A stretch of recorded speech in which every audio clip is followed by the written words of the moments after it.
कर्मेन्द्रियाणि संयम्य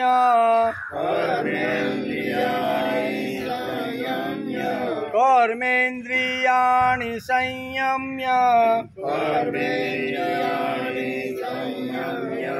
कर्मेन्द्रियाणि संयम्य य आस्ते मनसा स्मरन् य आस्ते मनसा स्मरन् कर्मेन्द्रियाणि संयम्य य आस्ते मनसा स्मरन्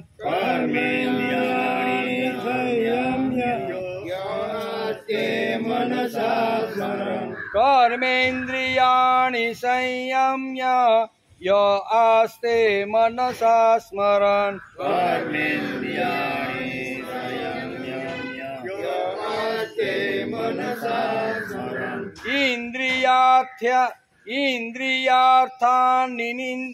इंद्रियार्थान् विमूढात्मा इंद्रियार्थात् विमूढात्मा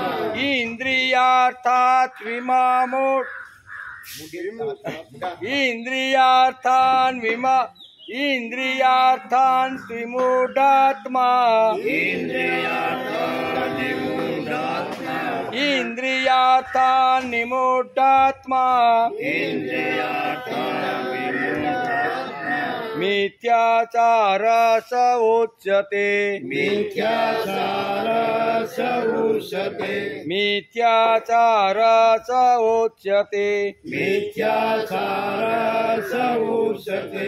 इंद्रियार्थात् विमूढात्मा मिथ्याचार च उच्यते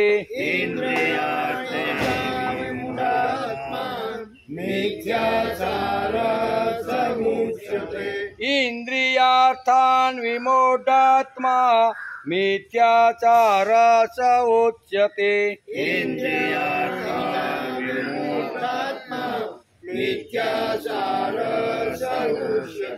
कर्मेन्द्रियाणि संयम्य य आस्ते मनसा स्मरन् इंद्रियार्थान् विमूढात्मा मिथ्याचार च उच्यते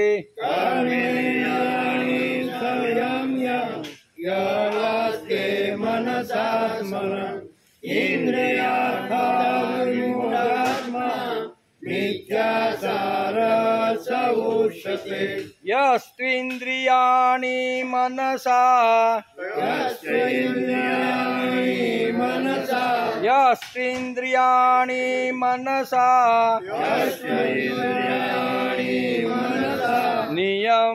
नियम्यारभतेऽर्जुन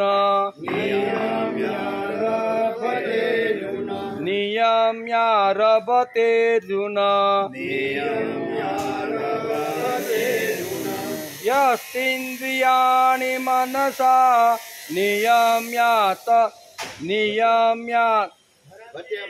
नियम्यारभतेऽर्जुन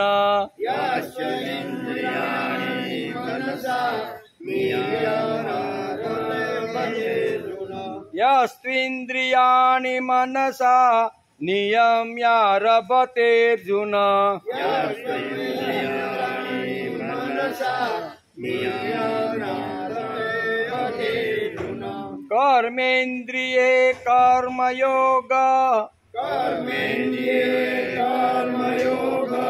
कर्मेन्द्रिये कर्मयोग असक्ता स विशिष्यते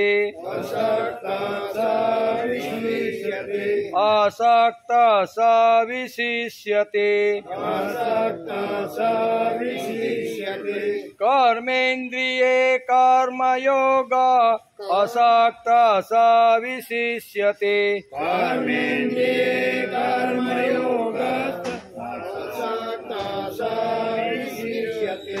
यस्त्विन्द्रियाणि मनसा नियम्यारभतेऽर्जुन कर्मेन्द्रिये कर्मयोग असक्ता स विशिष्यते નિયમ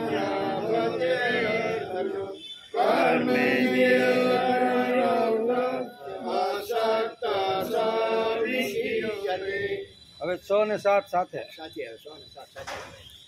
કર્મેન્દ્રિયાણિ સંયમ્ય ય આસ્તે મનસા સ્મરન ઇન્દ્રિયાર્થાન વિમૂઢાત્મા મિથ્યાચાર ઉચ્યતે યસ્ત્વિન્દ્રિયાણિ મનસા નિયમ્ય રવતે જુન કર્મેન્દ્રિયે કર્મયોગ અસક્ત સવિશિષ્યતે અસક્ત સવિશિષ્યતે હરિ ઓમ જય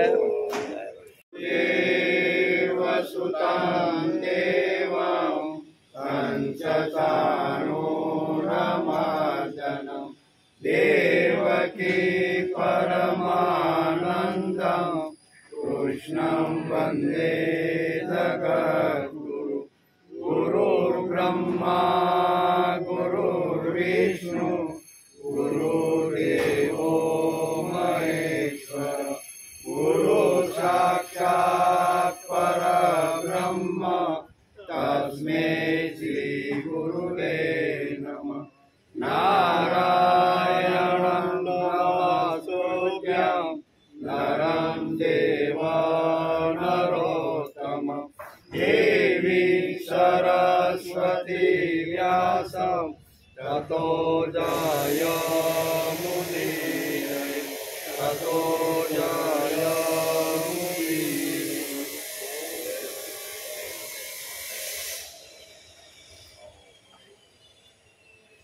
કર્મેન્દ્રિયાણિ સંયમ્ય ય આસ્તે મનસા સ્મરન ઇન્દ્રિયાર્થાન વિમૂઢાત્મા મિથ્યાચાર ઉચ્યતે.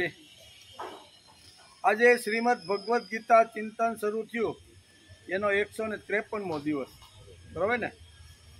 આપણે પવિત્ર શ્રાવણ માસના પવિત્ર દિવસોમાં શ્રીમદ ભગવદ્ ગીતાનો અભ્યાસ, મનન, ચિંતન અને સ્વાધ્યાય કરવા માટે આપણે 153 દિવસથી શ્રીમદ ભગવદ્ ગીતાનો વિચાર કરીશું.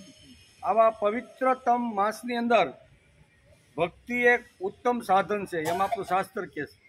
તેથી શ્રાવણ મહિનાને પવિત્રતમ દિવસ ગણવામાં આવ્યો છે. કે આ મહિનાની અંદર મોટા ભાગના જે ખેડૂતો છે ને એ લગભગ ફ્રી હોય, ખેતીવાડીના લગભગ કામ મોટા ભાગના પૂરા થઈ ગયા હોય છે, અને વરસાદ હોય એટલે ખેતરમાં કાંઈ જવાતું નથી. તો કરવાનું શું? એટલે કદાચ આપણા ઋષિમુનિઓએ અને આપણા મહાપુરુષોએ આપણને આ મહિનો ભક્તિ તરીકે આપી. આમાં જેટલી ભક્તિ થાય, જેટલું ભગવાનનું કામ થાય, જેટલું ભગવાનનું નામ લેવાય, જેટલું સ્મરણ થાય ને એનું વિશેષ મહત્ત્વ છે.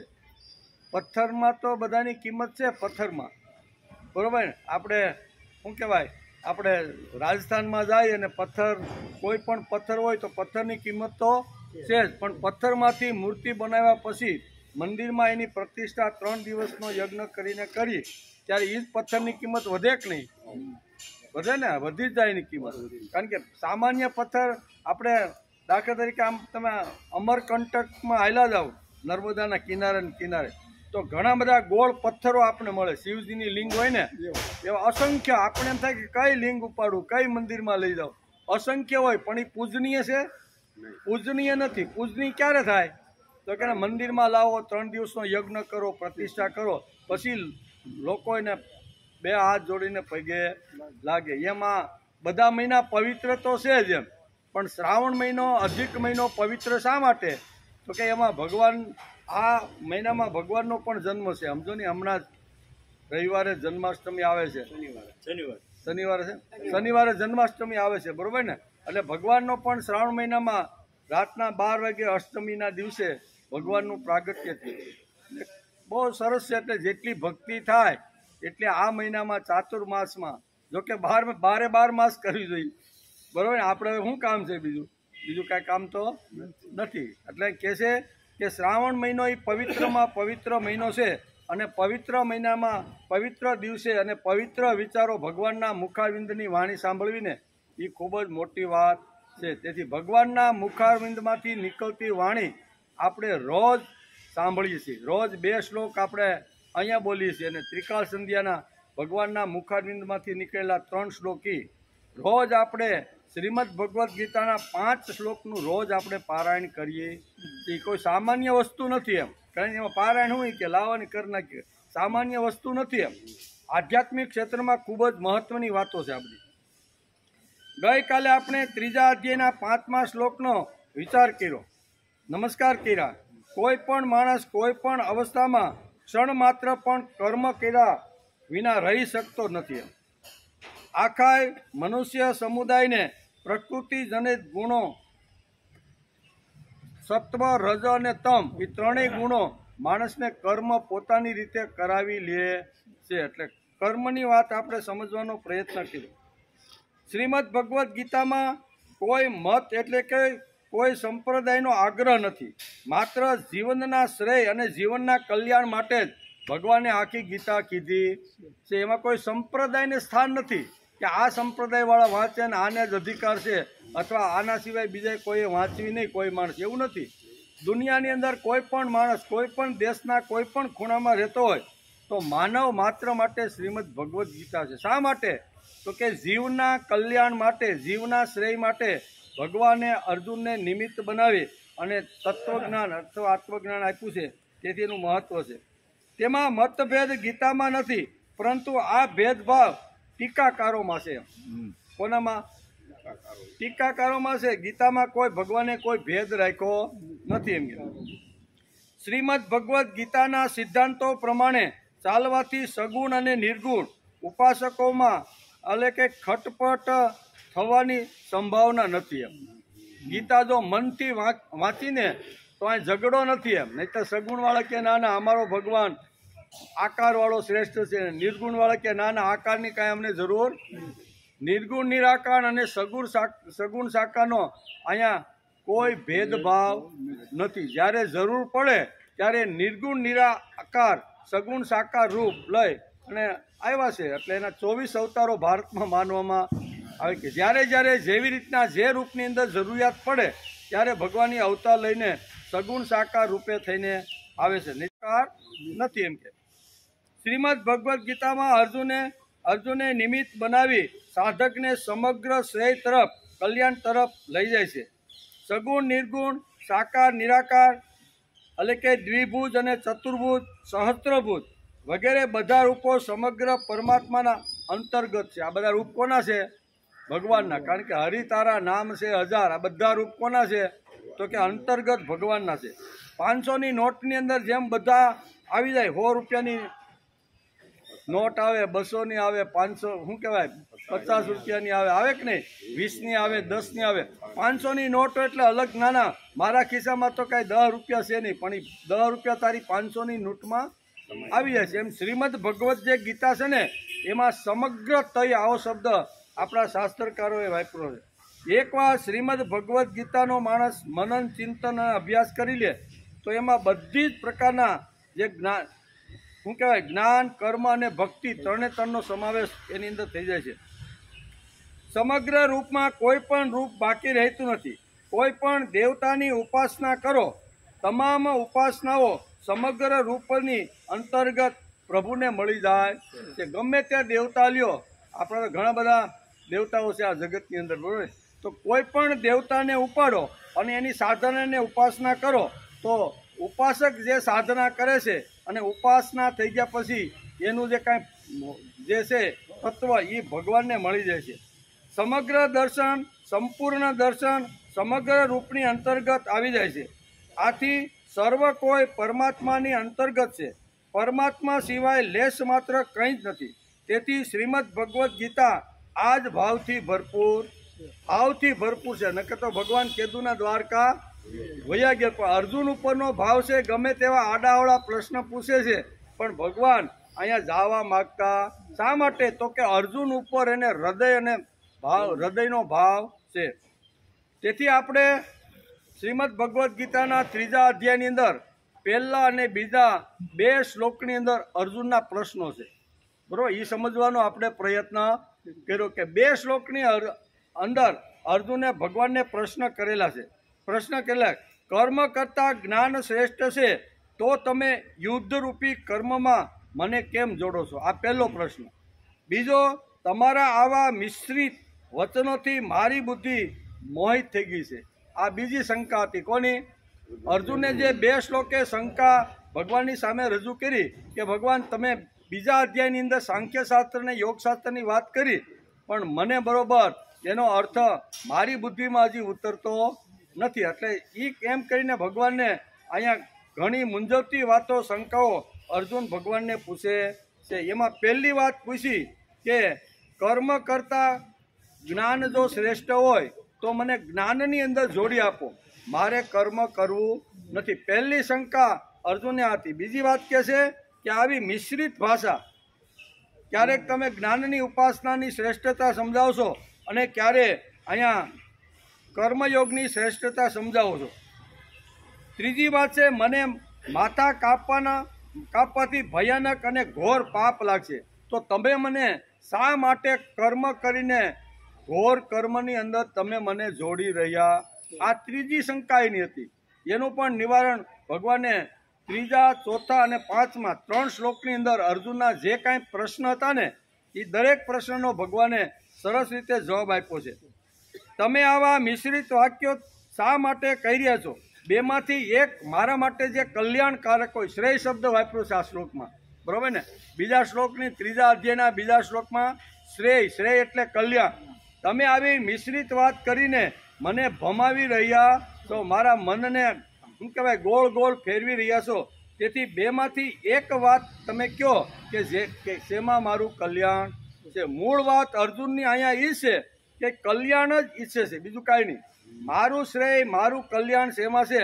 એટલે ભગવાન કાંઈ દ્વારકા જાતા નથી. નહીં તો આવું ઘણું બધું ચકડોળે ભગવાનને ચડાવે, ભગવાનને ઉપર આરોપ કરે કે તમે તો આવી મિશ્રિત ભાષા કરી અને મારા મનને મોહિત કરી રહ્યા છો. આવો કોઈ શબ્દ બોલે તો આ શું કહેવાય, આ રાય મૂકી ભાઈ, બરોબર ને? હવે તારે લડવું હોય તો સારથી બને ભાગે કે નહીં, પણ ભગવાન ભાગ્યા નથી. કારણ કે આ એક શબ્દ ઉપર રોકાઈ રહ્યા છે.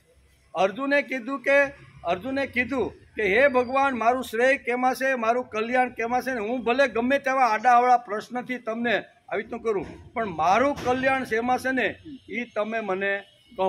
આમ 2 શ્લોકની અંદર અર્જુનના આટલા શું કહેવાય પ્રશ્નો કયો તો પ્રશ્નો, શંકાઓ કયો તો શંકાઓ, અને જે કાંઈ જિજ્ઞાસા વૃત્તિથી જે કાંઈ પૂછવાની વાત છે, આ બધી જ વાતો અહીંયા પહેલા અને બીજા શ્લોકની અંદર 3જા અધ્યાયમાં કહે છે. ત્યાર પછી 3, 4 અને 5 બરાબર 3 શ્લોકમાં ભગવાન પ્રત્યુત્તર આપે છે.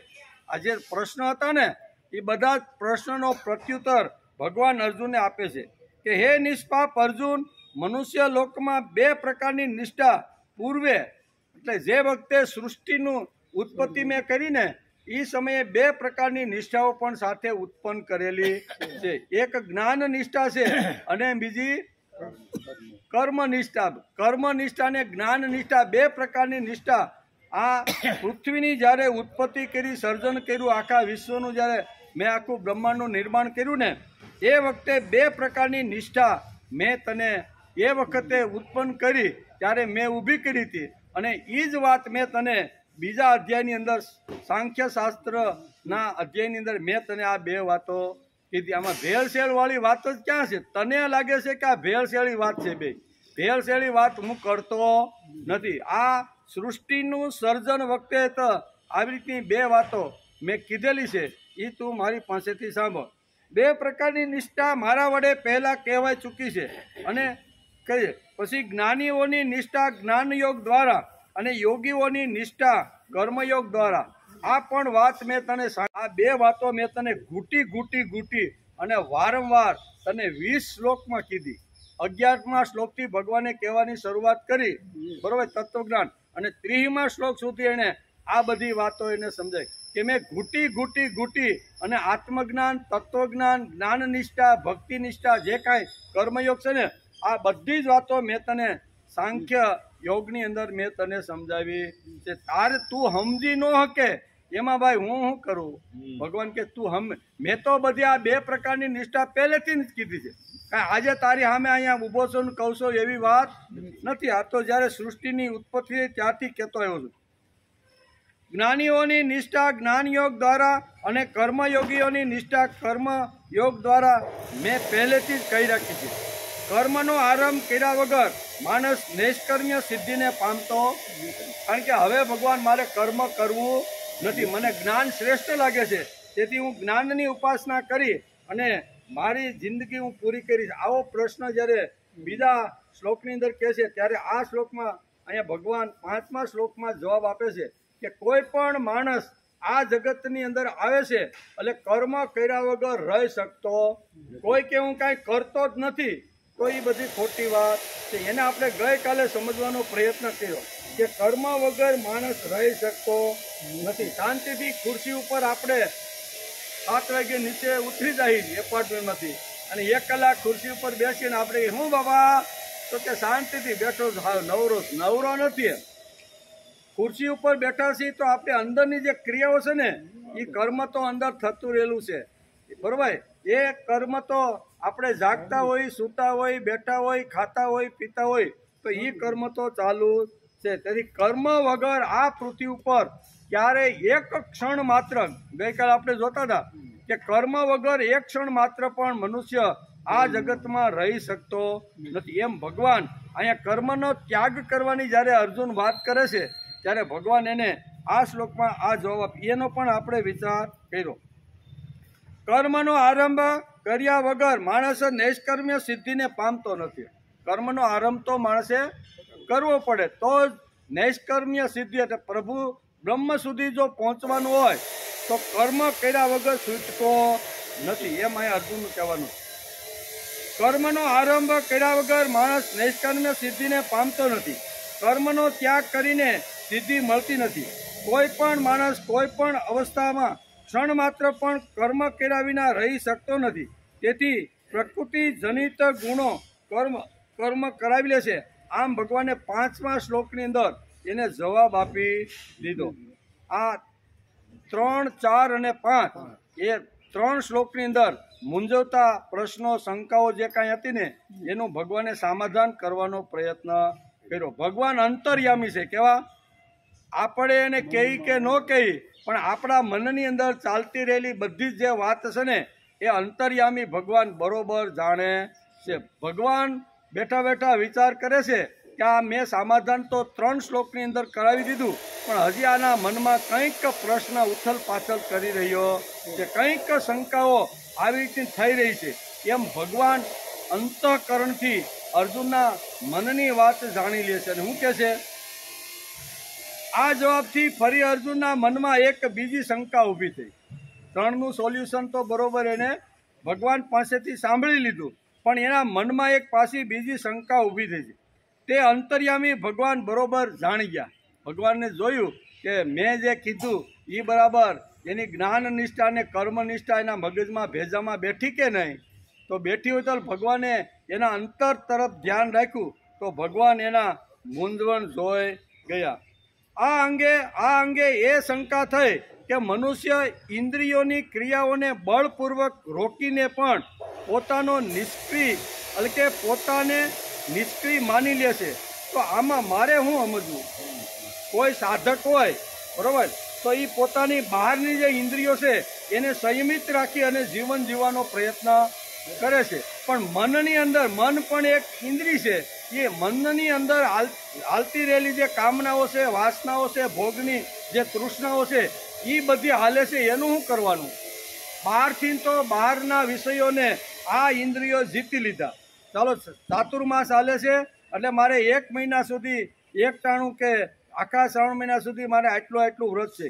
એ બહારની ઇન્દ્રિયોએ વિષયો તરફ કંટ્રોલ કરી લીધો કે આ વિષય મને 1 મહિના માટે કે 4 મહિના માટે જોતો નથી. એટલે ભગવાનને અર્જુનના મનમાં એક પ્રશ્ન છે કે બહારની ઇન્દ્રિયો અહીંયા જાગતિક સમાજની અંદર ઇન્દ્રિયો એના ઉપર સંયમિત રહી અને કંટ્રોલ કરી લે છે પણ અંદર કંઈક હાલતું હોય તો શું કરવાનું? તો એના માટે અંદર જે મન આવી રીતના સતત વિષયોને યાદ કરીને ઘૂમતું હોય તો એને તો ભગવાન કોઈ જોતું નથી. બહારની ઇન્દ્રિયમાં તમે કહો ભાઈ મારે 1 ટાણા કરવા છે ને 2 ટાણા કરો એટલે બીજા જોવા માંડે. બાપા તમે તો એમ કહેતા હતા કે શ્રાવણ મહિનાના 1 ટાણા કરવા છે, આ તમે સાંજે જમવા તો વેઈ જાય છે. એટલે બહારની ઇન્દ્રિયો જો કાંઈ કર્મ કરે નિયમ લીધા પછી તો લોકો પણ કે અને ઇન્દ્રિયો પણ કે ભાઈ કાં શું ચાલુ કર્યું કે, પણ અંદર કદાચ હાલતું હોય બધું તો એ કોણ પૂછવાનું ભાઈ?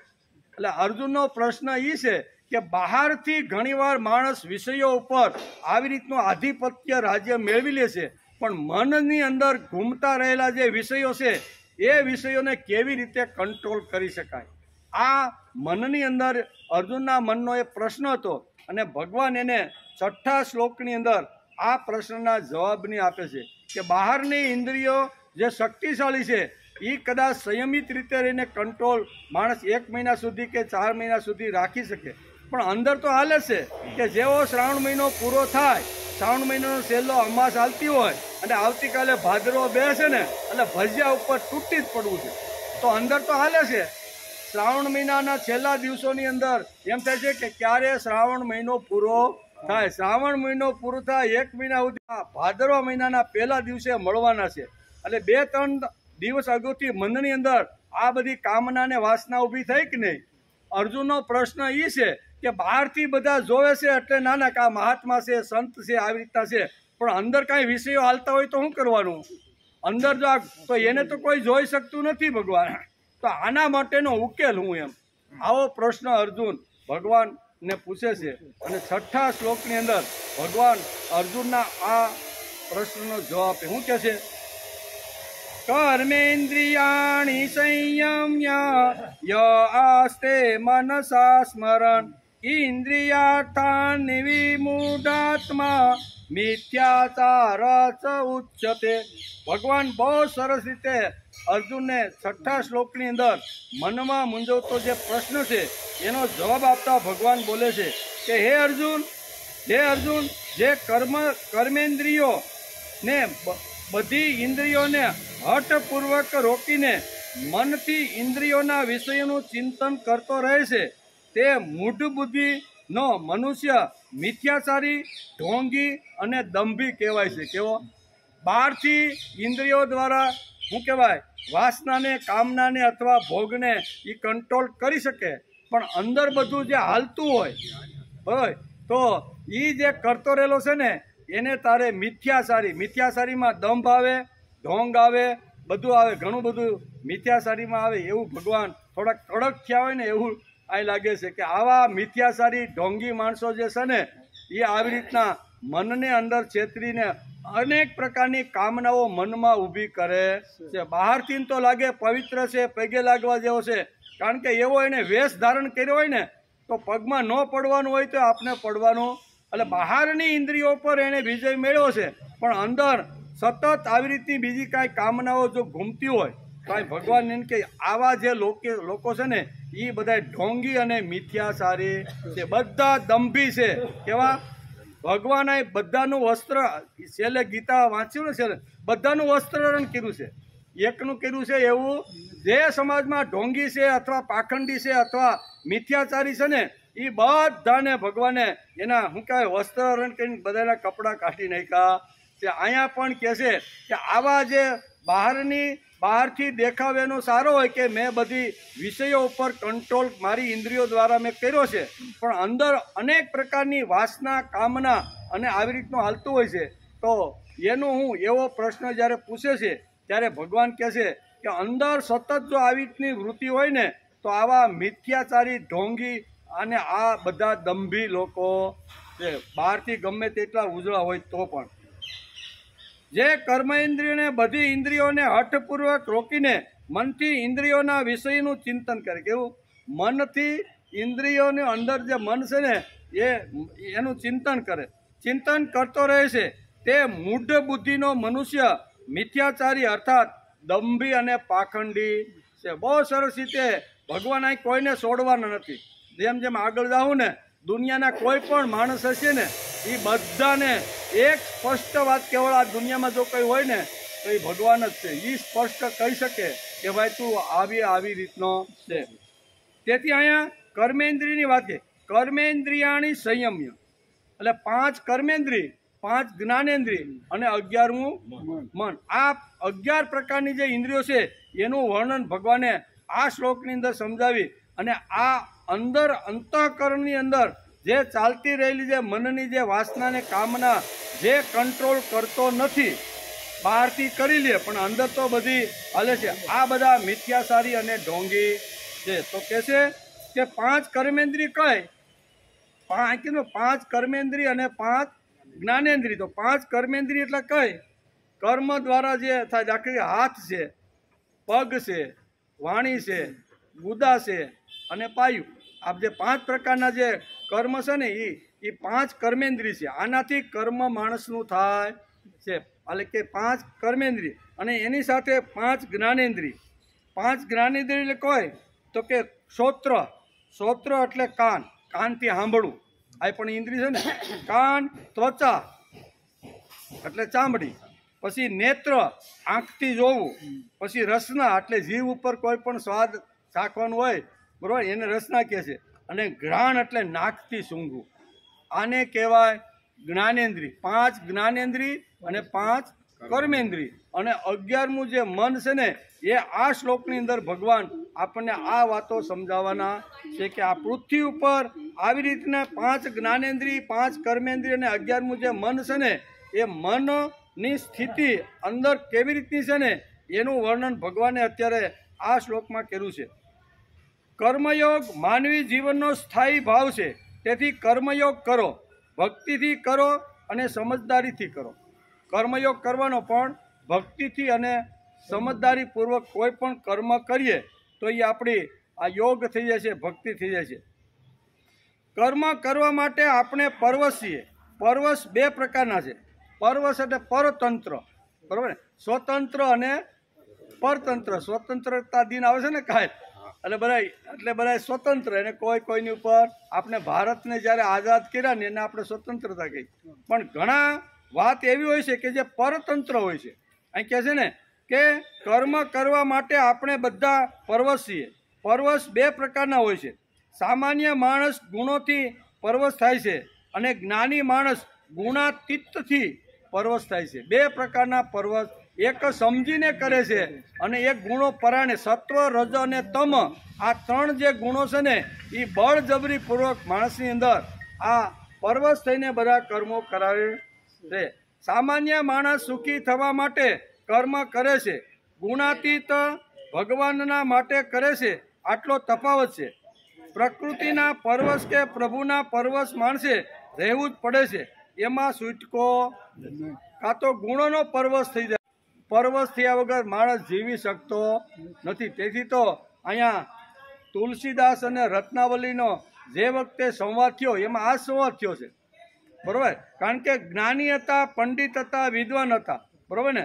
અને ન્યાયશાસ્ત્ર ને વ્યાકરણ શાસ્ત્રનો તુલસીદાસે સંપૂર્ણ અભ્યાસ કરેલો હતો. એટલે પંડિતાઈની અંદર એ કાળમાં એને કોઈ પહોંચી વળે આવી એની પંડિતાઈ હતી, આવું એનું જ્ઞાન હતું. કારણ કે ન્યાયશાસ્ત્ર અને યોગશાસ્ત્ર બંનેનો સંપૂર્ણ અભ્યાસ કર્યો હતો, પણ ભક્તિ નહોતી. ખાલી ઘટતું હતું હું બધું જ્ઞાન હતું, બધી રીતે પાવરફુલ હતા. કોઈ એની સામે દલીલ કરવા માટે આવે તો એ શાસ્ત્રોક્ત રીતે સારી રીતે દલીલ કરી અને સામેની વ્યક્તિની અંદર ઉતારી દેતા હતા. પણ એ પરવશ કોને હતા તો કે ગુણોને. પરવશ કોને હતા તો કે રત્નાવલી સિવાય એને બીજું કાંઈ દેખાતું નહીં. ગમે ત્યાં ગામડામાં ગમે તે પંડિતાઈ કરવા માટે ગયા હોય પણ હાંજ થાય એટલે રત્નાવલી સાંભળે. એટલે અહીં કહે છે કે ગુણોની અંદર અથવા આવી રીતના જે વિષયો છે એની અંદર ઘણીવાર માણસ આવી રીતનો હોય છે. એમ કે તેથી કહે છે પ્રકૃતિના પરવશ કે પ્રભુના પરવશ માણસે રહેવું જ પડે. એના વગર શક્ય નથી. ઘણો બધો સંવાદ થયો. આપણે બધાને ખબર છે કે દોરડું પકડીને અહીંયા સસરાની ઘેરે રત્નાવલીને મળવા માટે આવ્યા અને રાતનો સમય વરસાદ ધોધમાર પડે અને આવી રીતના તુલસીદાસ રાતના 12 વાગે એક મેઘલી રાતે અને વીજળીના કડાકા ભડાકા સાથે જે વરસાદ વરસતો એની વચ્ચે એ મહેલની અંદર ચડે છે મહેલની અંદર ચડે છે રત્નાવલી તો અવાક થઈ જાય છે કે તમે આવ્યા કેવી રીતે, તો કે તે મારા માટે ત્રાપાની વ્યવસ્થા કરી હતી. એટલે કે ત્રાપો ક્યાં, તો કે જો ને આ ગંગા નદીમાં કાંઠા ઉપર એ ત્રાપા બેહીન તો ઉપર તો આવ્યો હોય. રત્નાવલીએ જોઈ તો ત્રાપાની જગ્યાએ મળદું હતું. કેવું? મળદા ઉપર બેસીને જે માણસ જે આવતો હોય એ વિષયોની અંદર કેટલી એની આસક્તિ છે એ આ એક પ્રસંગ ઉપરથી આપને ખબર પડે. તો કે આ કેવી રીતે આવ્યા, 2 માળનું આવી રીતની હવેલી છે, તો કે તે જ મારા માટે દોરડાની વ્યવસ્થા કરી. એટલે રત્નાવલી કે મેં તો કરી.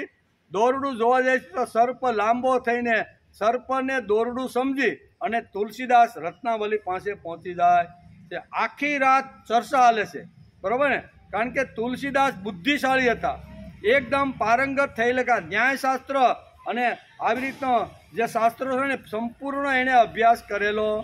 વ્યાકરણ શાસ્ત્ર અને ન્યાયશાસ્ત્રમાં જે પારંગત હોય ને એને કોઈ બુદ્ધિથી હરાવી શકે ને. આટલા પારંગત હતા. બંને વચ્ચે આખી રાત આવી રીતની ચર્ચાઓ થાય, સંવાદ થાય છે.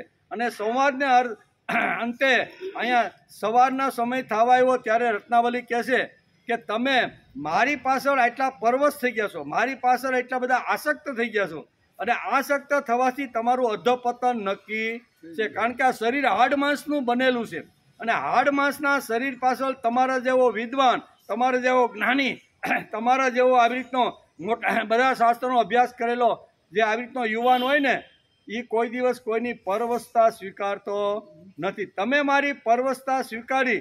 મેઘલી રાત છે, વીજળીના કડાકા ભડાકા થાય છે, વરસાદ વરસી રહ્યો છે, વાદળા ઘટાકડો, આવા સમયે પણ તમે કંઈ નહીં જોતા તમે મારી પાછળ પાગલ થયા. તો હાડ અને ચામડાનું શરીર તો આવતીકાલે જતું રહેશે, બરોબર ને. આ શરીર થોડુંક કાયમનું એમ કરીને રત્નાવલી ઘણું બધું એને સમજાવે છે. એટલે ત્યારે કહે છે કે મારે હવે બીજા ભગવાનની જરૂર શું છે, તું જ મારો ભગવાન. આમ તુલસીદાસ રત્નાવલીને કહે છે. રત્નાવલી કે તમે ભગવાનને યાદ કરો, ભગવાનની સાધના કરો, ભગવાનની ભક્તિ કરો, તો કે તું જ મારો ભગવાન છે. આમ કરીને રાત્રે ચર્ચા ચાલે છે. અંતે રત્નાવલી કહે છે કે હવે આટલા મોટા પંડિત, આટલા મોટા વિદ્વાન, આટલા મોટા ન્યાય અને વ્યાકરણ શાસ્ત્રી છે, તો હવે એને કઈ રીતે મારે એને વળાંક આપો.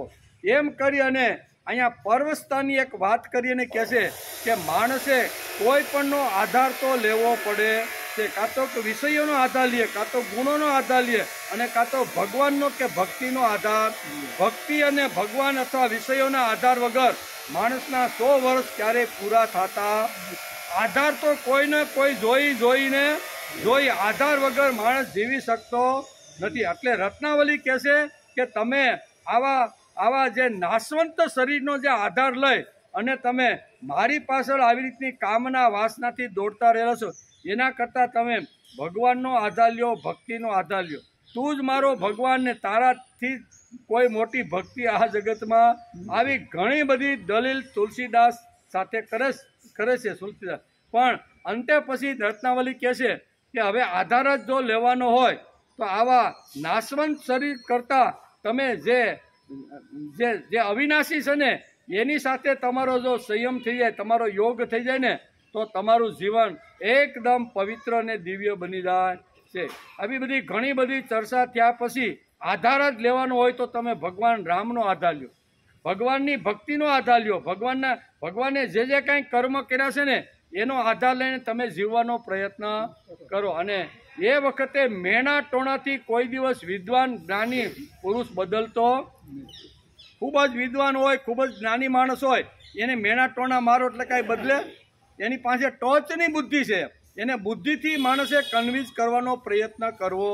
રત્નાવલીએ બુદ્ધિપૂર્વક અહીંયા કીધું કે હાડ માંસના શરીરમાં તમે જે આસક્ત બન્યા છો, હાડ માંસના શરીરની લોચાની અંદર તમે એકદમ આવી રીતના થઈ ગયા છો, એના કરતાં પ્રભુ પ્રત્યે જો તમે રાખો ને તો ભાવ ભય તમારી આવી રીતની ભગવાન સાથેની પ્રીતિ થઈ જાય. અને પછી એને લાગી ગયું કે વાત તો સાચી છે. હાડ માંસનું શરીર તો 5-25 કે 100 વર્ષ સુધી વધારે ક્યાં રહે, પછી તો એ શરીર પણ જવાનું છે. પણ એક એવી શક્તિ છે કે નાશવંત છે, જેનો કોઈ દિવસ નાશ થતો નથી. એટલે પછી રાતના 12 વાગે ચર્ચા શરૂ થઈ હતી, સવાર સુધીની સંવાદ ચાલ્યો, અને પછી એને લાગી ગયું કે વાત તો બરોબર. પરવશ જો થવાનું હોય તો હવે મારે એટલે બધું ત્યાંથી જઈને ગૃહ ત્યાગ કરીને ગંગા નદીના પવિત્ર કિનારા ઉપર આવી ગયા.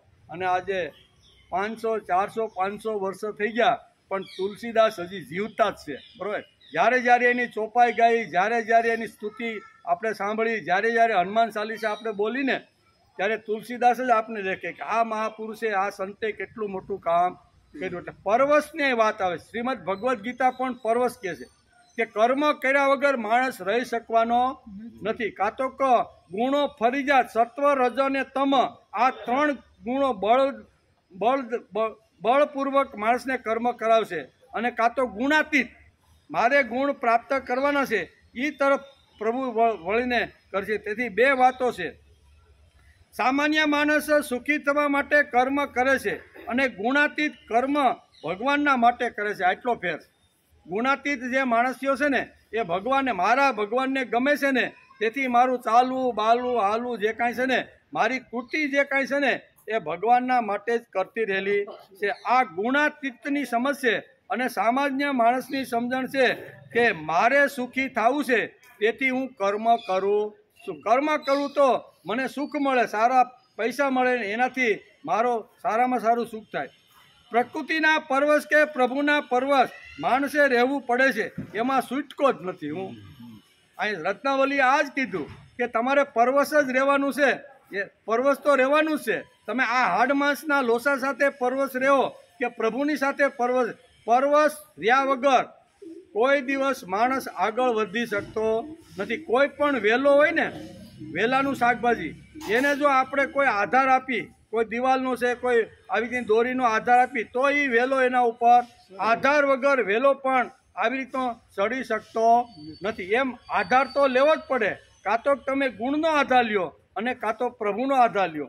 અને પ્રભુનો આધાર લઈ અને તુલસીદાસ આજે અમર થઈ ગયા. આપણે પણ પ્રભુનો આધાર લેવાનો પ્રયત્ન માણસે કરવો જે કે મારે 2 કલાક માટે હું અને મારો ભગવાન, મારે બીજી કોઈ ઝંઝટમાં પડવું નથી. બરાબર. 2 કલાક આપણે શાંતિથી બેસવા, મળવા, જ્ઞાનની સાધના, ઉપાસના કરવા આવી અને એમાં ઘડર ઘંટીઓ વારાફરતી વાગ્યા રાખે, તો આપણે અભ્યાસ કેવી રીતે ભાઈ કરીએ છીએ?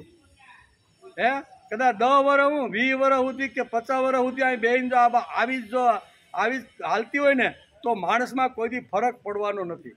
કારણ કે બધા લોકોની નજર ક્યાં જાય?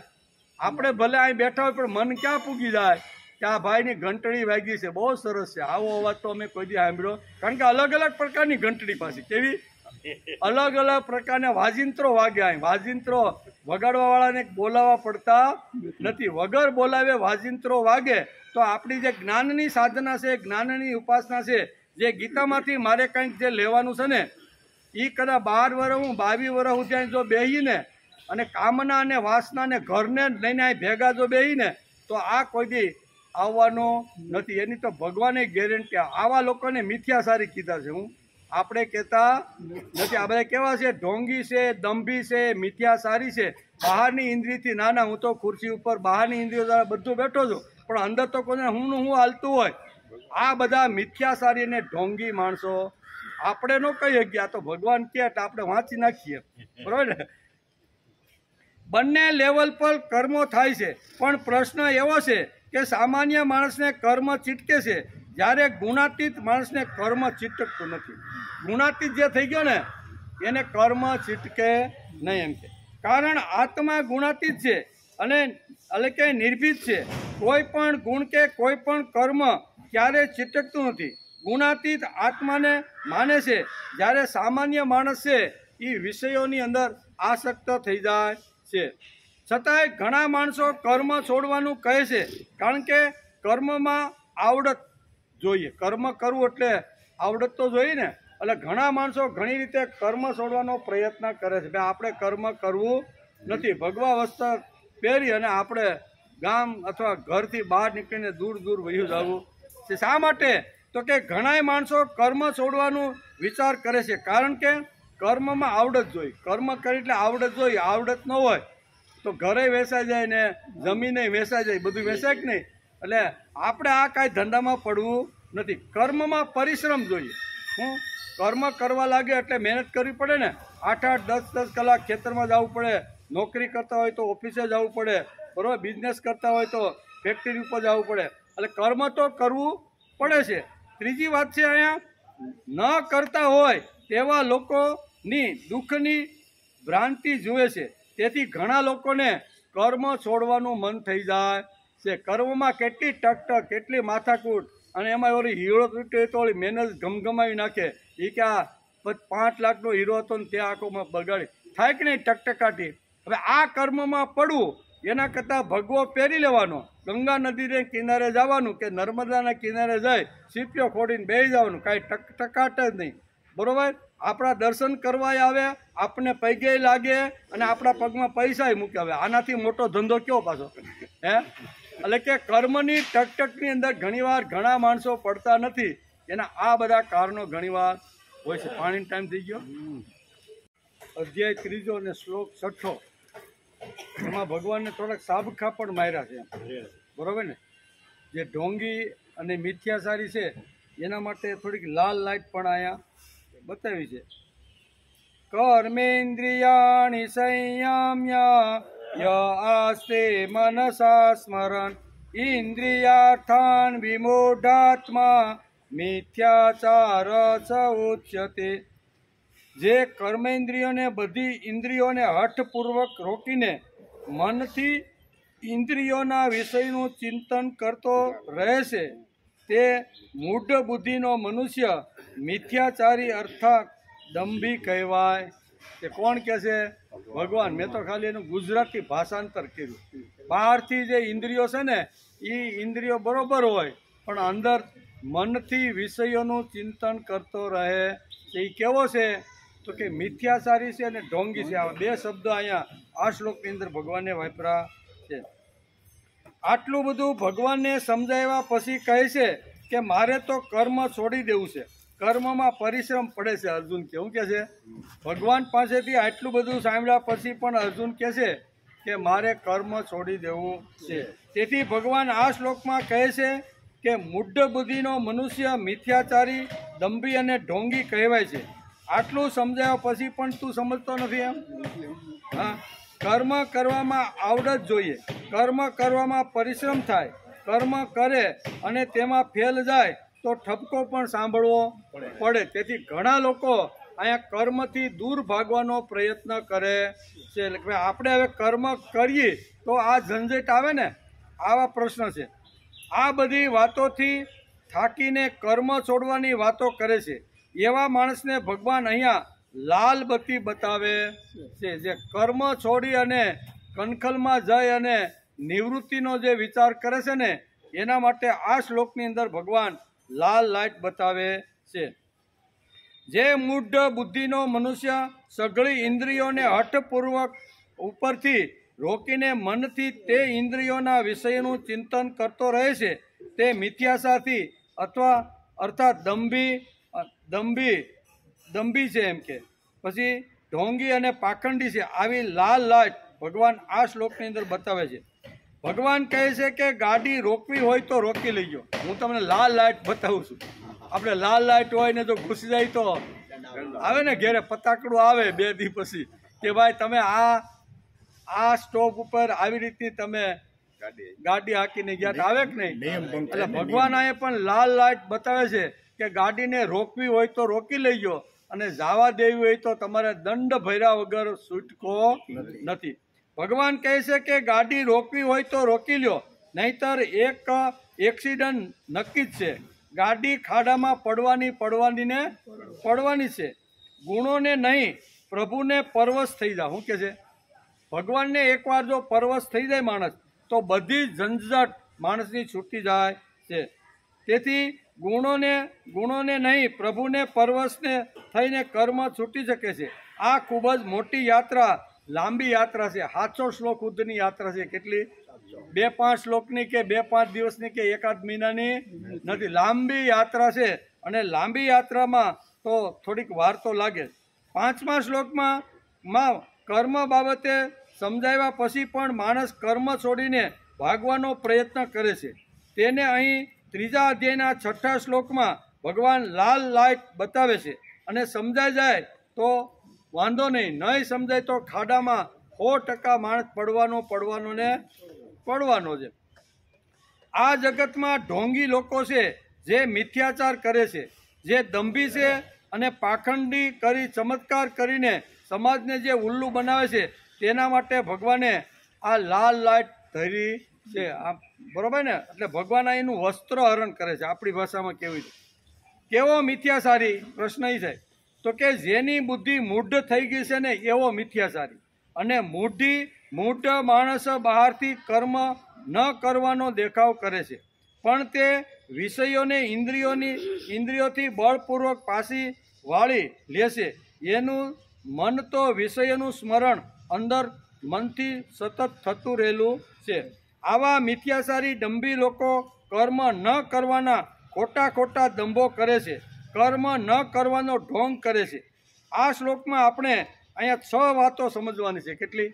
આ શ્લોકમાં ભગવાને 6 વાતો અહીં સમજાવી. કઈ વાત છે? પહેલી વાત છે કર્મેન્દ્રિયો, શબ્દ વાપર્યો ને, કર્મેન્દ્રિયાણા. બીજી વાત છે મનનો સંયમ. કોનો? અહીં લખ્યું છે મનસા સ્મરણ, એટલે મનનો સ્વયં. ત્રીજી વાત લખી છે કે ઇન્દ્રિયાર્થી, એટલે 5 જ્ઞાનેન્દ્રિય, 5 કર્મેન્દ્રિય અને 11મું મન, એને ઇન્દ્રિયાર્થી કીધી છે. ચોથી વાત લખી છે વિમૂઢ. કેવો? વિમૂઢ અને મનનું સ્મરણ મનથી, એટલે કે મનથી વિષયોનું ચિંતન કરે છે તે.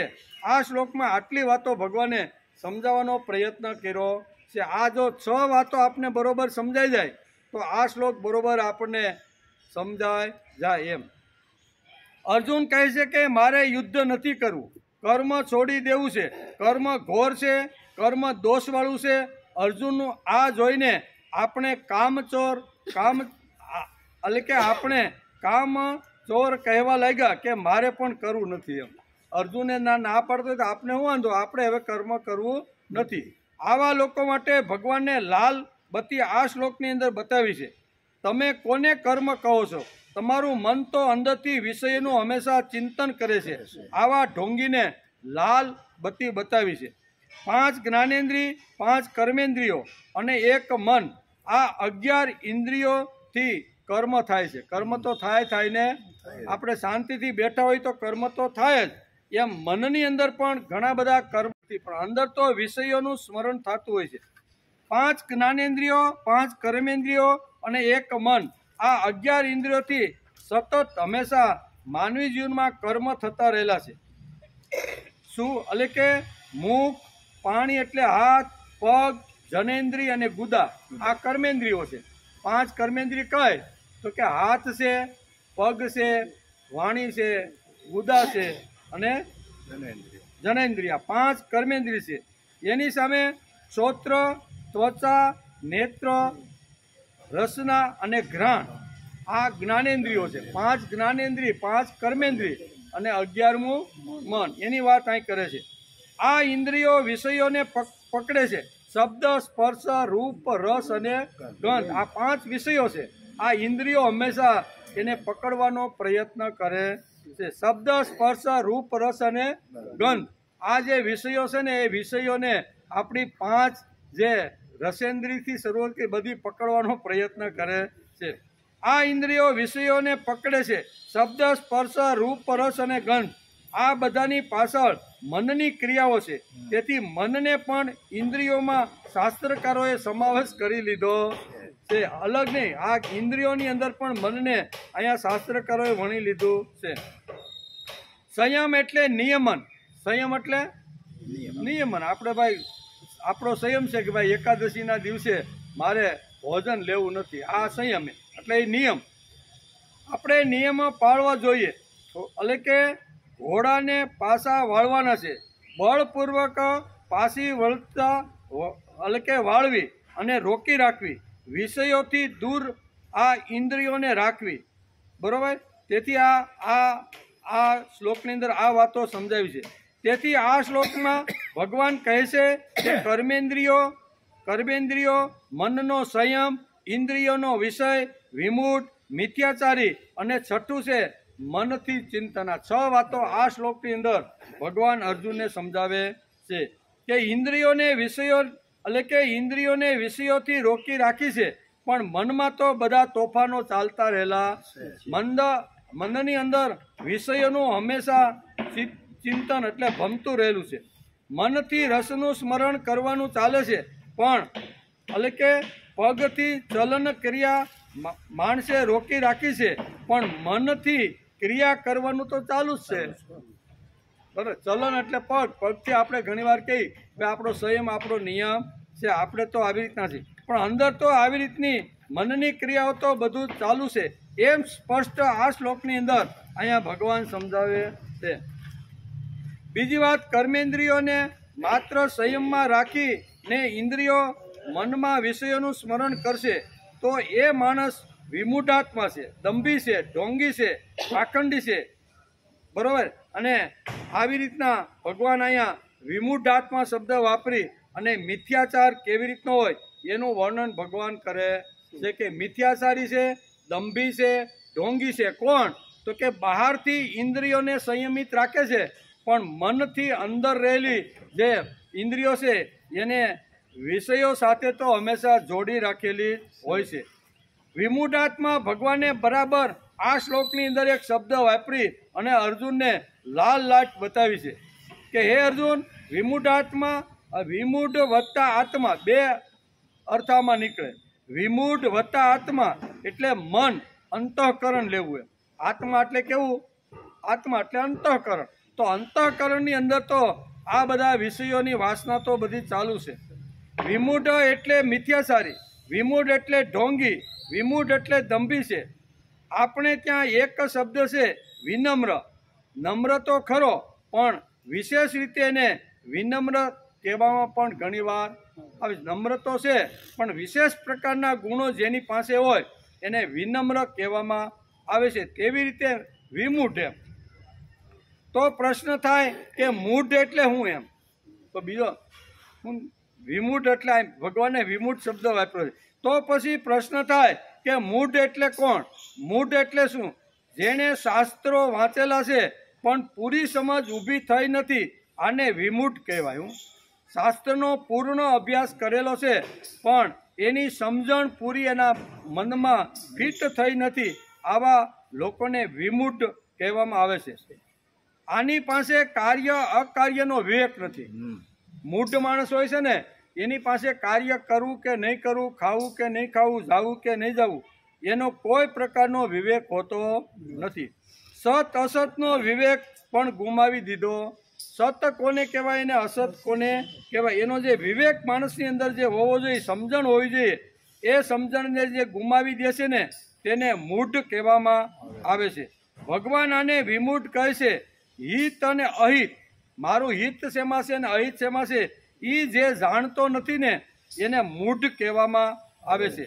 ચાતુર્માસમાં 4 મહિના સુધી ઇન્દ્રિયોને રોકી રાખે, ઉપવાસ પણ કરે, મનને છૂટું રાખે છે. ભગવાને આ શ્લોકમાં લાલ સિગ્નલ બતાવ્યો છે કે ચાતુર્માસ પૂરો થાય અથવા શ્રાવણ માસનો અમાસનો છેલ્લો દિવસ હાલતો હોય અને 2-3 દિવસથી મનની અંદર એક વાત ઘૂંટાતી હોય છે કે મેં ભાઈ 1 મહિનાના ઉપવાસ કર્યા છે, ઉપવાસની અંદર કોઈ પ્રકારના બીજા પદાર્થો ન લેતા એક સામાન્ય ભોજન લીધું છે, પણ ભજીયા તો મને બહુ જ ભાવે છે, ખમણ ઉપર તો મારો એટલો બધો પ્રેમ છે, પણ હવે આ વ્રત લઈને બેઠો છું એટલે હવે કાંઈ ખવાય તો નહીં. પણ 2-5 દિવસ અગાઉ શ્રાવણ મહિના પૂરો થવાનો હોય ને એ પહેલાં ઇન્દ્રિયો અંદરની જે મન છે ને એ મન આવી રીતના વિષયોનું ચિંતન કરવા લાગે. બહાર આપણે ઘણીવાર શું કહેવાય સંયમથી એને કંટ્રોલ કરી શકીએ છીએ કે ભાઈ ખાવું નહીં એટલે ખાવું જ નહીં, હવે 2 દિવસમાં હું મારે શ્રાવણ મહિનો બગાડો, એમ કરીને સંયમિત કરીને ઇન્દ્રિયોને કંટ્રોલ કરવાનો માણસ બહારથી પ્રયત્ન કરે છે, પણ અંદર તો 2 દિવસથી વાત ઘૂંટાય છે. હું કે 2 દિવસ હવે કેમ જાય, 24 કલાક રહ્યા, હવે 24 કલાક કેમ જાય. જેવો શ્રાવણ મહિનો 15 મહિનાની શરૂઆત થાય અને ધીમો ધીમો વરસાદ વરસતો હોય તો પહેલું જ ઘરવાળીને કહી રાખે કે આજે ભજીયાનો પ્રોગ્રામ. એટલે 2 દિવસથી અંદરથી ઘૂંટાતી રહેલી જે આવી રીતની જે વિષય વાસના છે ને એ તો અંદર ઘૂમતી રહેલી છે. કાંઈ ભગવાન અહીંયા લાલ લાઇટ બતાવે છે, લાલ લાઇટ ભગવાન અહીંયા સિગ્નલ બતાવે છે ઊભું રહેવું હોય તો ઊભા રહ્યો અને ખાડામાં પડવું હોય તો ખાડામાં પડો. એનું પોતાનું કલ્યાણ શેમાં છે એની પણ એને ખબર પડતી નથી. આને વિમૂઢાત્મા કહેવામાં આવે. કેવા? માણસે પોતાના કલ્યાણનો તો વિચાર કરવો જોઈએ. ઘરવાળા હોય, સમાજ હોય કે કુટુંબ હોય, એનો વિચાર ન કરતા પહેલા તો માણસે પોતાનું કલ્યાણ શેમાં છે એનો માણસે પહેલા વિચાર કરી લેવો જોઈએ. અને એ જે વિચાર કરતો નથી એને અહીંયા ગીતાકારે 3 અધ્યાયના 6 શ્લોકમાં વિમૂઢાત્મ શબ્દ વાપરીને એને અહીંયા ઢોંગી અને દંભી 2 શબ્દ એના વિશેષણ લગાડીને સમજાવવાનો પ્રયત્ન કરે છે. તેથી મન એટલે કે લોક લજાને લીધે ઇન્દ્રિયો રોકી રાખે છે. અંદર વિષયોનું ચિંતન ચાલે છે તે દેખાય નહીં. બહાર તો દેખાય કે બાપાએ બરોબર શ્રાવણ મહિનો બરોબર પાળ્યો, ન ખાવાની વસ્તુ એને લીધી નથી, પણ અંદર છે એ કોઈને દેખાય? બહાર કોઈને ઘેરે જઈને આપણે શ્રાવણ મહિનાના એકટાણા હોય તો આપણે કહીએ ભાઈ મારે શ્રાવણ મહિનાના એકટાણા, એ બહારથી બધું દેખાય પણ અંદર ઘૂમતું હોય એ કોઈ જોઈ શકતું નથી. તેથી લોકલજાને લીધે ઇન્દ્રિયોને રોકી રાખે છે. અંદર વિષયોનું ચિંતન ચાલે છે તે આપણે દેખાતું નથી એમ કે. તેથી મન બેફામ બની જાય છે. શું છે? મન બેફામ બને, કૂદાકૂદ કરે કે ક્યારે શ્રાવણ મહિનાનો છેલ્લો દિવસ પૂરો. મન કૂદાકૂદ કરે છે. મન અત્યંત ભયંકર વિષયોનું ચિંતન કરતું હોય તેને ગીતાકારે આ શ્લોક મિથ્યાચારી દંભી કીધો. બરાબર? બહારની ઇન્દ્રિયો કદાચ સંયમિત રીતે આપને જોવા મળે પણ અંદર જે મન છે એ વિષયોનું સતત ચિંતન કરતું હોય છે. આવા જે લોકો છે એ બહારથી દેખાય સારા પણ અંદરથી વિષયોનું ચિંતન જે કરે છે એ બધા મિથ્યાચારી અને દંભી અને ઢોંગી માણસો. બહુ સ્પષ્ટ રીતે ભગવાન અહીં કોઈનું રાખતા નથી. આપણે એમ થાય કે ભગવાન થોડુંક હળવું બોલે તો સારું. ભગવાન અહીં વસ્ત્ર હરણ કરવા માટે દુનિયાના કોઈ પણ માણસે ગમે ત્યાં ગમે રીતે મનની અંદર કરતો હોય ને તો ભગવાન અંતર્યામી બધાનું જાણી લે છે. તેથી અંદરથી અહીંયા વિષયોનું ચિંતન જો ચાલતું હોય અને બહારની ઇન્દ્રિયો સંયમિત હોય તો એ ઢોંગી કહેવામાં. બહારથી એને કપડાં હારા હોય, તિલક હારું કર્યું હોય, માળા પહેરી હોય, આપણે લાગે તો આ બહુ પહોંચી ગયેલા મહાપુરુષ લાગે છે, પણ અંદરથી એમ ચાલતું હોય કે ક્યારે મને ભોગ મળે, ક્યારે મને આવી રીતનું મળે, એનું ચિંતન જો ચાલતું હોય તો આને મિથ્યાચારી દંભી છે એમ ભગવાન આ શ્લોકની જે કહે છે. કર્મેન્દ્રિયાણિ સંયમ્ય ય આસ્તે મનસા સ્મરણ ઇન્દ્રિયાર્થાન વિમૂઢાત્મા મિથ્યાચાર ચ ઉચ્યતે. બહાર ઇન્દ્રિયો સંયમિત રહી શકે છે પણ મન અંદર જે વિષયનું જે ચિંતન કરે છે ને એ મિથ્યાચારી અને ઢોંગી માણસ છે એમ ભગવાન કહે છે. અંદરના મનની ધમાલ જેને ખબર નથી પડતી અને બહારથી સારો બનવાનો પ્રયત્ન કરે છે તેના માટે ભગવાને આ શ્લોક કીધો છે. 3 અધ્યાયનો 6 શ્લોક કોના માટે કીધો છે? બહારથી અપ ટુ ડેટ દેખાતો હોય, આપણે એમ થાય છે કે આ તો કોઈ મહાન મૂર્તિ આપણા ગામની અંદર પધારી છે, પણ અંદર તો કંઈક અનેક પ્રકારના વિષયોનું ચિંતન એનું ચાલતું હોય છે. એટલે આવા લોકોનું બહારથી બધું દેખાય પણ અંદર કોઈ જોઈ શકતું નથી. અંદર કોણ જોઈ શકે? ફક્ત ભગવાન જ એ જોઈ શકે છે. એટલે તો અહીં કીધું કે અર્જુનના મનની અંદર એક આ વિષય ઊભો થયો છે કે ભગવાન તમે બહારથી તો બધું કીધું પણ અંદર જે આવી રીતનું વિષયોનું ચિંતન કરતું રહેલું જે મન છે એ મન જ્યારે ચારે બાજુ ઘૂમતું હોય, બહારની ઇન્દ્રિયોને સંયમિત રાખતું હોય પણ અંદર મન જો વિષયોમાં ઘૂમતું હોય તો એના માટે શું કરવું જોઈએ? એના માટે શું હોઈ શકે?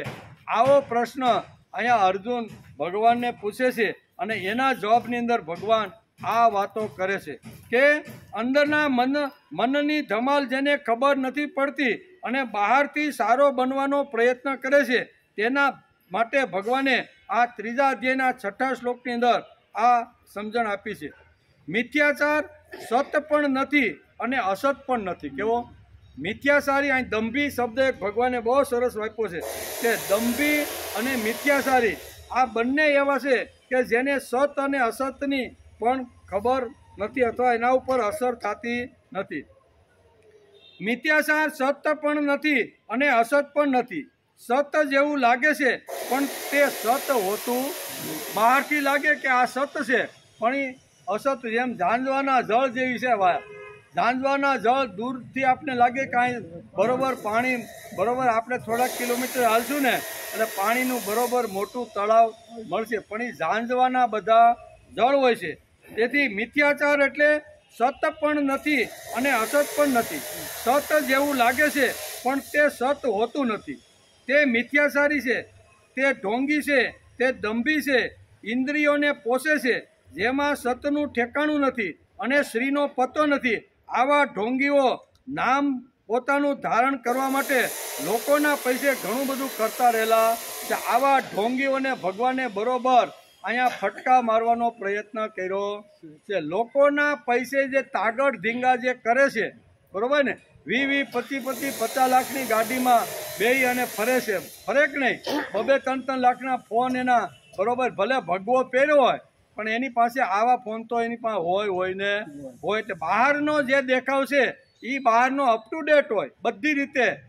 તિલક બરોબર હોય, માથે બરોબર જટાવટા રાખ્યો હોય, ભગવા વસ્ત્ર ધારણ કર્યા હોય, રુદ્રાક્ષની માળા હોય, ભગવું વસ્ત્ર બહારથી અપ ટુ ડેટ હોય, પણ અંદરથી મને આ કર્યા પછી કેટલા પૈસા મળે આવી રીતનું મનની અંદર જે સતત જે ચિંતન કરતો રહેલો છે મનની અંદર, આવા બધા મિથ્યાચારી અને ઢોંગી. ભગવદ્ ગીતાના આ 6થા શ્લોકની અંદર ભગવાન આટલી મોટી લાલ લાઈટ બતાવીને કહે છે કે હે અર્જુન, જે કર્મેન્દ્રિયોને બધી ઇન્દ્રિયોને હઠપૂર્વક રોકીને મનથી ઇન્દ્રિયોના વિષયનું ચિંતન કરતો રહે. કેવું?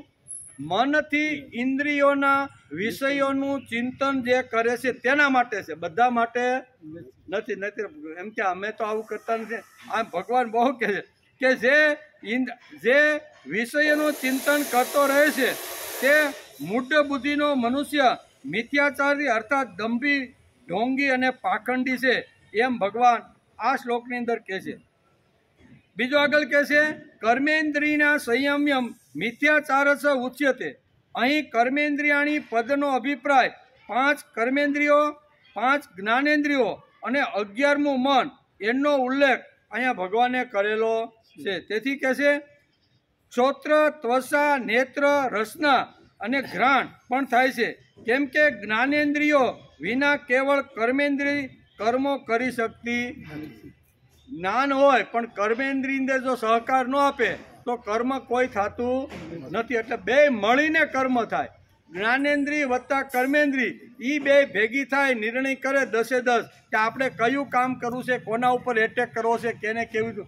તો એ બંને ભેગી થાય તો ગમે તેટલું જ્ઞાનેન્દ્રિય હોય પણ એને જો કર્મેન્દ્રિય જો સહકાર ન આપે તો જ્ઞાનેન્દ્રિયો કાંઈ કરી શકતી નથી.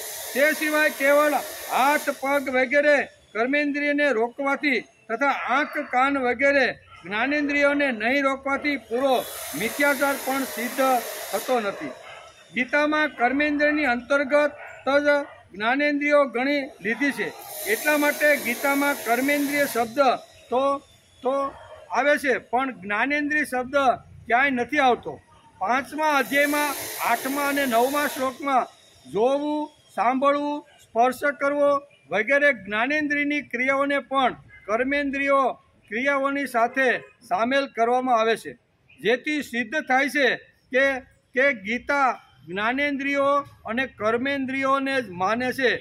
ગીતા મનની ક્રિયાઓને પણ અહીંયા કર્મેન્દ્રિય કહે છે. એમ કરીને આ શ્લોકને આજે આપણે નમસ્કાર કર્યા કે આટલી 6 વાતો ભગવાને આ શ્લોકની અંદર કીધી. કર્મેન્દ્રિય, સંયમ, પછી મનથી સ્મરણ, પછી ઇન્દ્રિયાર્થ, વિમૂઢાત્મા અને મિથ્યાચાર. આ 6 વાતોનો આજે ભગવાને બહુ સરસ રીતે અર્જુનને સમજાવવાનો પ્રયત્ન કર્યો. ટાઈમ થઈ ગયો છે. આવતીકાલે આપણે 15મી ઓગસ્ટ એટલે આપણે આવશું ને. આપણે શું કામ હોય પછી અહીંયા આવશું. રાષ્ટ્રધ્વજ આપણી પાસે હોય તો લેતા આવજો, બરોબર. અને આપણે થોડી શું કહેવાય 15મી ઓગસ્ટ છે એટલે થોડીક રાષ્ટ્રની વાતોને શ્રીમદ ભગવદ્ ગીતાનો 7મા શ્લોકનો થોડોક વિચાર કરશું.